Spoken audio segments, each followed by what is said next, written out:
качестве легенды сегодня одна из самых страшных ситуаций, которая может произойти в такой спокойный и солнечный день. Вооруженный террорист проник на территорию школы и оставил взрывчатое вещество под деревом, спрятав его в ученический рюкзак.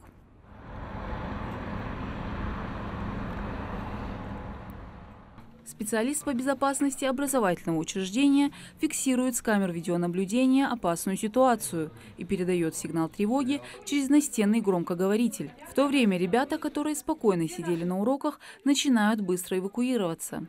Затаившись за самодельной оградой из парт, они затихают, а после, убедившись, что в коридоре никого, быстрым шагом вместе с преподавателями отправились к запасному выходу. Сегодняшнее учение проводится совместно с силовым блоком региона, МЧС, МВД, Росгвардией и сотрудниками Министерства здравоохранения. Такие плановые мероприятия организованы для того, чтобы научить школьников и педсостав, как вести себя при вооруженном нападении. Сначала надо слушаться указаний своего учителя. Когда она начнет закрывать дверь, надо забаррикадироваться дверь. И после этого начинать делать укрытие, чтобы за ней спрятаться. После этого ждать указаний учителя, пока нам разрешают выйти из школы. И после не спеша выходить из школы. При нападении террористов не стоит паниковать. Если вы услышали стрельбу или крики, не стоит паниковать. Заприте двери внутри на ключ и закройте их мебелью. Не выпрыгивайте из окон. Если вы находитесь на втором этаже или выше, не стоит выпрыгивать из окон. Если на первом, то можно все-таки попытаться сбежать. Спрячьтесь за мебелью, построив баррикаду. Попытайтесь подать сигнал СОС и не привлекайте к себе лишнего внимания.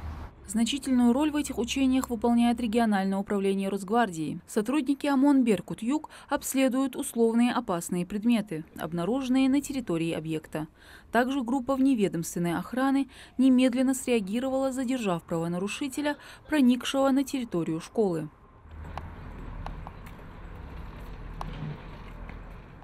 Такие учения Министерство образования проводит в общеобразовательных учреждениях нашего региона на регулярной основе. Так сотрудники школ и учащиеся будут на практике готовы к непредвиденным происшествиям. До реалистичного сценария ребят устно знакомят с правилами поведения в подобных ситуациях. На уроках ОБЖ, на классных часах у нас обязательно есть темы, на которых мы это все изучаем, подробно разбираем. Дети, в принципе, с этим совсем знакомы. Теоретически. Безопасность – это ответственность каждого из нас, а подготовка к экстренным ситуациям – это гарантия защищенности наших и жизней родных. Мадина Цора, Акраман Десхоев, Магаз 24.